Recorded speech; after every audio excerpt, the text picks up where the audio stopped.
How y'all doing out there? It's old Uncle Larry coming at you. I got my Guitar House mug. Check it out. Morning coffee. Got the old Junior. I had this one in my cartage for a while, and I just busted it out to show you guys again. But you know, the reason I wanted to play that type of thing for you, aside from some chords I want to show you, is there's something about the way the volume control works on these old Juniors that I've always been mystified by. When you turn it all the way up, you got that beautiful grinding, Les Paul sound, big fat tough guy sound. But when you turn the volume down to about 8 on these things, it does this amazing acoustic guitar kind of thing. It's pretty amazing. That was, the volume on 8 and the clarity. It has that, ringing sort of openness. Like Pete Townsend used it to great effect on the little record you might have heard called Live at Leeds. My God. Okay, so much to talk about. First of all, happy Sunday to everybody. Welcome to episode number 66. We are really getting up there. I just been, finished the first week of that Dave Stewart project, the guy from Eurythmics. And as always, it's a carnival. We've done a lot of records together with him. We did a Joss Stone record and a bunch of other stuff. And it's always a party with him. Just winging it, flying by the seat of the pants. He's making a musical about his life. So we're making all this crazy sort of theatrical music, really weird stuff. And you never know what you're going to be doing with him, and you got to work quickly. And he demands genius, and you got to deliver it. Whether you're playing a ukulele, slide guitar, 12-string acoustic, it's pretty fun. But you got to stay on your toes. But we're having a good time. I love Dave, and he's a great guy, and we've been having plenty of martinis. That's what you do on those sessions, is you drink martinis. Although I still have my Rolling Rocks with martinis. But yeah, but it's great. And I almost sent you guys the little update. I almost posted an update yesterday of me playing a ukulele on a track. But I thought that might be a little off-brand. I like that saying, off-brand. Okay, so let's see. What do we got in the old viewer comment bin today? Thanks for the comments about the session update vids, that you guys, sweet comments that you guys have said. Little Mikey Simmons was glad to be on the show. I was glad to have him. That was a cool little tour behind the scenes of Blackbird. Man, that place is just outrageous. I mean, I cannot believe all the equipment in that place. It's a playground. At the end of the session the other night, when everybody left, me and John McBride and Sean, the engineer, we busted out an old Cooper Time Cube. You guys know about those? The Uri rack piece that connects to a big box with like a garden hose in it, and it's like a mechanical delay.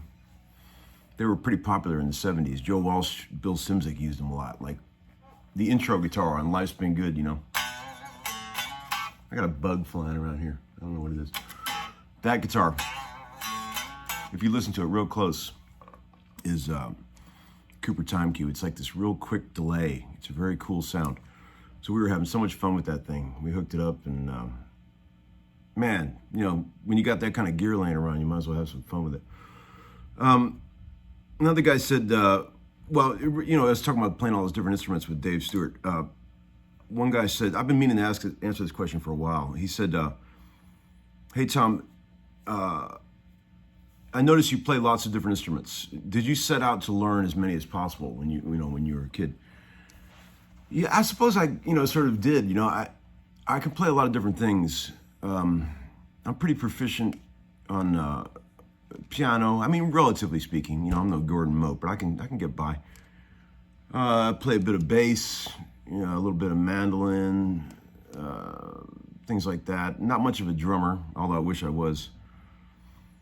Played a bit of pedal steel for a while, get by on a lap steel kind of thing. I wish I could play harmonica, but I can't. That would be my first instrument I would pick if I could be really good at something.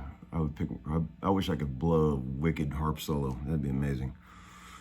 But anyway, yeah, I always wanted to just, learn as much as I could about all the instruments. And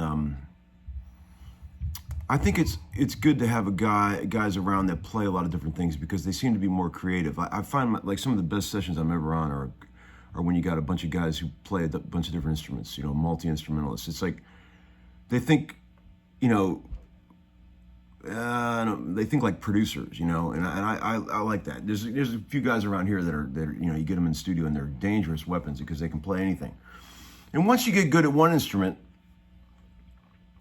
you're a musician at that point. And even if you're playing something that you're not familiar with, that's not your main act, you can still do some damage and come up with a cool, tasteful part. Because a lot of times these cool parts that make a record on a piano or something are so simple to play, but the thing is thinking of it.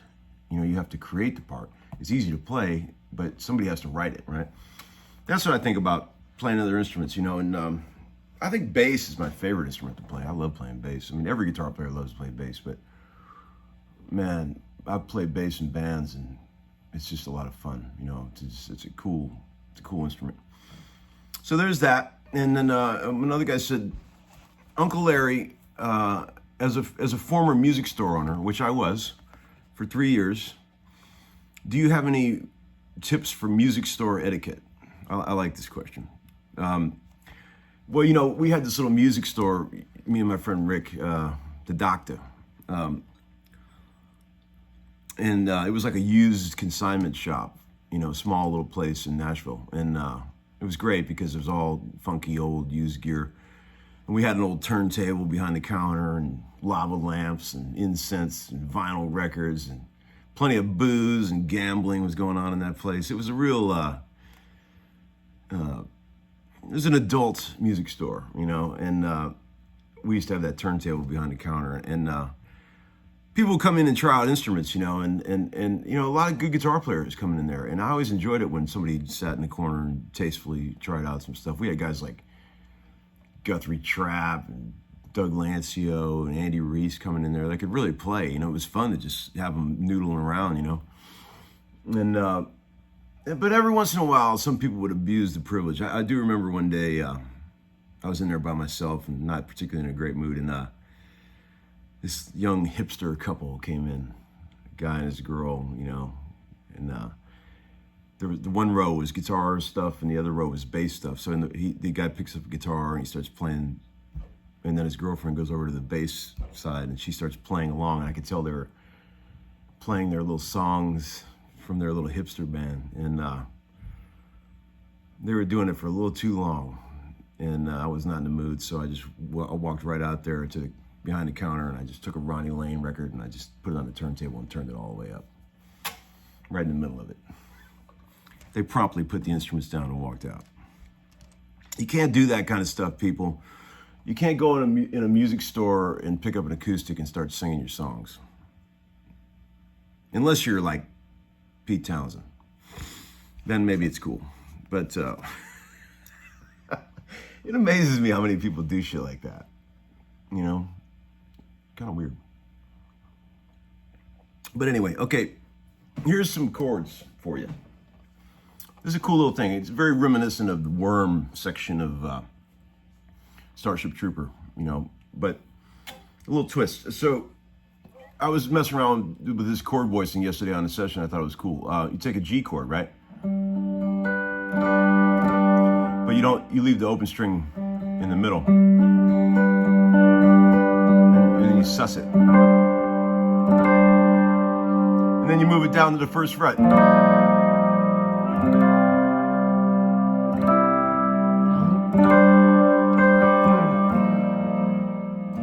I just turned that volume down just 2 numbers and how it cleaned up. Here's all the way up. And there's down a little bit. Beautiful clarity.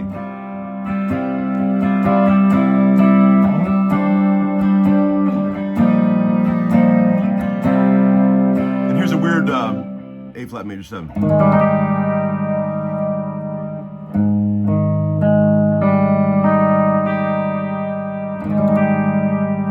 G in the middle, and then on the bass. show you this thing. I've been doing this for years. This like C, open G string C business. Like take octaves, the C here and the C here. Keep the G string open and the E string open. And mute the D string with the flesh of your ring finger. So you're basically just getting 4 strings. And you can slide it around, it sounds like Jimmy Page.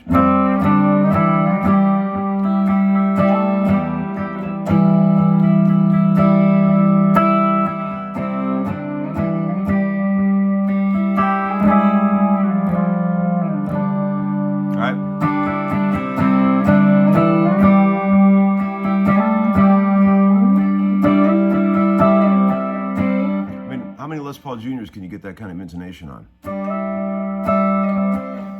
Thanks, Uncle Larry, for the Music City bridge. Just kidding. That's the bridge I helped design. It really is amazing. This guitar is dead in tune. You won't get that with your stock 59 Junior kids. And then I went down to an F chord with a weird low third.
This guitar has crazy sustain. Check that out.